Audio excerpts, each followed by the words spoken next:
Bet you're freaking out, right? Oh my God, I need to have all these paints. No, no, no, you don't. Relax. Okay. You're going to use what you have. But I pretty well can guarantee that once you go through the course, as you see the mixes I'm doing with a limited palette, that you're going to want to upgrade your paints. Because believe it or not, owning 300 colors of everything pre-mixed ends up costing you a lot more than just spending a bit more money on, let's say, 10 to 11 paints that can give you thousands of colors. Okay, so thousands of mixes. So walk through the course with me, and you'll see how easy it is to do this. But better paints is always, buy the best that you can afford. In saying that, the color mixing courses that I've been teaching, I tend to use either the DecoArt Traditions paints or the DecoArt Media Fluid acrylics, and either one is great. The key is to have the paint with the pigment numbers, the color index numbers, the properties of the paint on the bottle. That's key. Okay. So I want to go through these colors, but you know what? We're not using all of these, so don't worry. So I'm going to go through them. So I've got sap green, phthalo green yellow, phthalo green blue. I've got phthalo blue, ultramarine blue, cerulean blue, quinacridone violet, permanent alizarin crimson, naphthol red light, Paranone orange, Hansa yellow light, and Hansa yellow medium. That takes care of the actual colors. And then the neutrals, we've got yellow oxide, transparent yellow iron oxide, raw sienna, quinacridone burnt orange, burnt sienna, transparent red iron oxide, burnt umber, raw umber, carbon black, and titanium white. All right. Do we need all these? No. No, we don't. I actually did a one of the color mixing course and challenge a couple of years ago by just using 3 primaries. So we know what the primaries are, right? Red, blue, and yellow. And then we use white and black. In this course, I'm going to be showing black strictly for demonstration purposes, but we're not going to be using it anymore after that demonstration. Okay, so what paints are we going to use? Well, if I just take out the colors that, and you're gonna laugh when you see exactly what I use for my typical palette.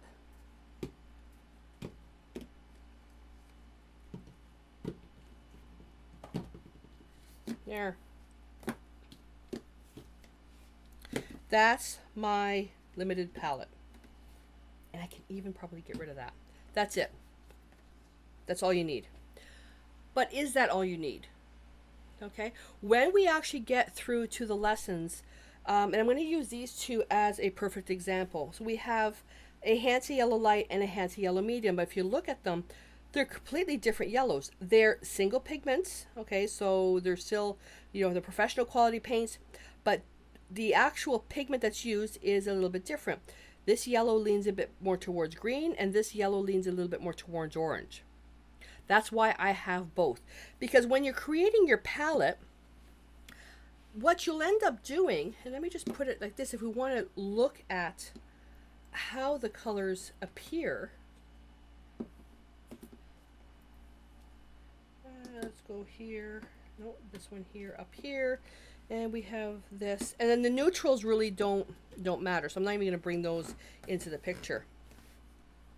So we have a green that leans towards blue and a green that leans towards yellow. Yes, you can have both. The phthalo colors are, pretty economical. Phthalo blue is by itself. You've got ultramarine blue, which leans towards violet. Cerulean blue leans more towards green.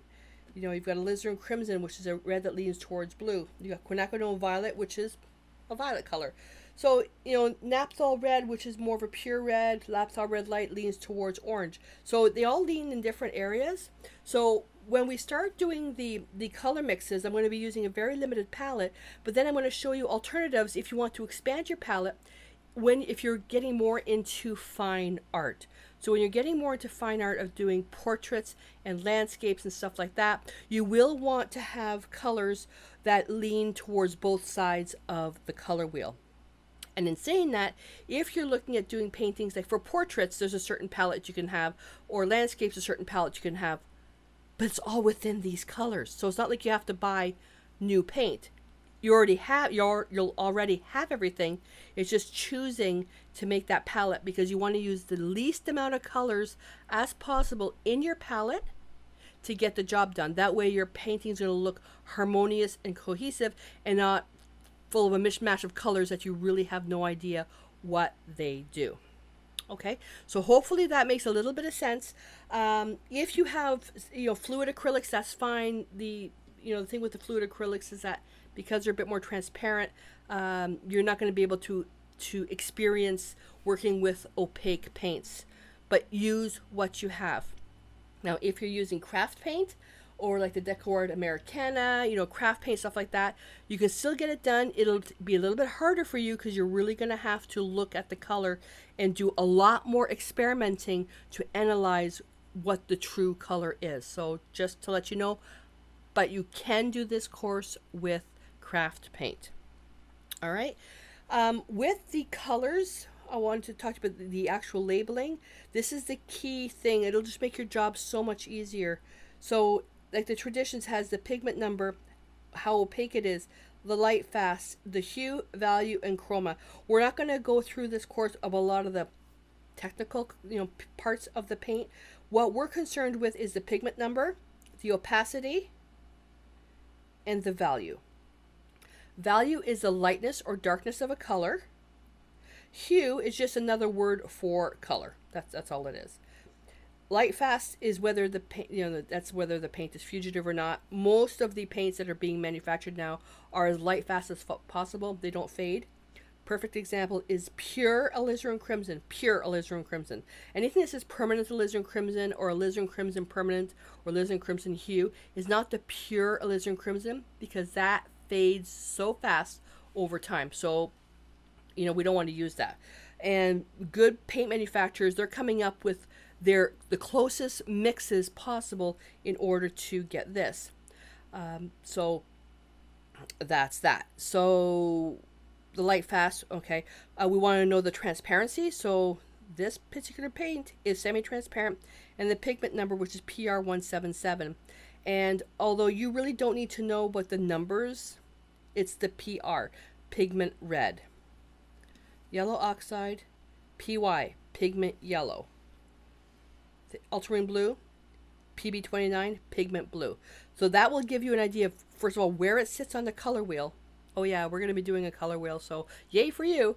Where it sits on the color wheel, and then you're going to be able to place your colors that you have on the color wheel, which will help you get started with doing your actual mixes. So to get the best benefit out of this course, don't just watch the videos. You have to do the work with the paints that you have.